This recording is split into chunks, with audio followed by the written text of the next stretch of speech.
জীবনটা একটা অদ্ভুত যুদ্ধ। যত বড় হবেন তত বেশি করে এই সত্যটা টের পাবেন।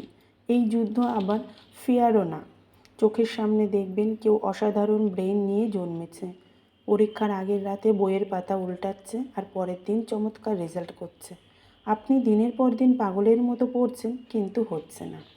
এর মাঝে দেখবেন অর্থ প্রাচুর্যে ভরা পরিবারে কারোর কারোর জন্ম হয়েছে, কখনো তার কিছুর অভাব হয়নি। আপনার মন খারাপ হবে, বাবার কাছে ফোন করে দশমবারের মতো সেমিস্টার ফি চাইতে গিয়ে পৃথিবীর উপর অভিমান হবে অনেক। কিন্তু ওই যে জীবনের যুদ্ধ তো ফেয়ার না। পড়াশোনা করে আপনার চেয়ে খারাপ রেজাল্ট নিয়ে করে কারো লাখ টাকা চাকরি হয়ে যাবে।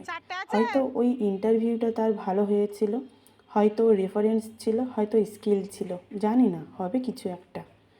স্টার্ট আপ দিয়ে কোটি টাকা ভ্যালুয়েশনের কোম্পানি হবে কারোর। ইউটিউবারের কোটি টাকা দেখে আপনার ক্যারিয়ার চয়েস নিয়ে প্রশ্ন জাগবে প্রতিদিন। কারো প্রমোশন হবে প্রতি বছর। কেউ নিউ ইয়র্কে পিএইচডি শেষ করে লাইফ ইভেন্ট দেবে। ব্যবসায় ফসকে লোন শোধ করতে না পেরে যাবজ্জীবন জেল খাটবে কেউ। শত চেষ্টায়ও চাকরি মিলবে না কারোর।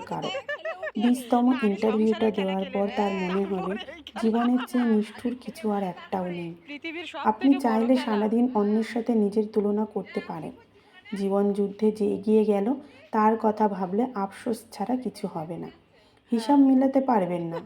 ভাগ্য, মেধা, স্কিল, পরিশ্রম, নিয়তি, এত ভ্যারিয়েবল নিয়ে জীবনের সমীকরণ মেলানো যায় না। ভালো থাকার কোনো শেষ নেই। যার কোনো ঠাঁই নেই সে একটা ঘর চায়। বাসে ঝুলতে থাকা মানুষটা একটা গাড়ির স্বপ্ন দেখে, আর সেডান গাড়িতে চড়া মানুষটা এসইউভি গাড়ির ক্যাটালগ উল্টে পাল্টে দেখে। এসইউভির মানুষটা 2000 স্কোয়ার ফিটের অ্যাপার্টমেন্ট খোঁজে। ভালো থাকার জীবন যুদ্ধটা এরকমই, একটা অসীম দৌড় প্রতিযোগিতা যার কোনো ফিনিশিং লাইন নেই। শুধুই ছুটতে থাকা, প্রতিদিন, প্রতি মুহূর্ত।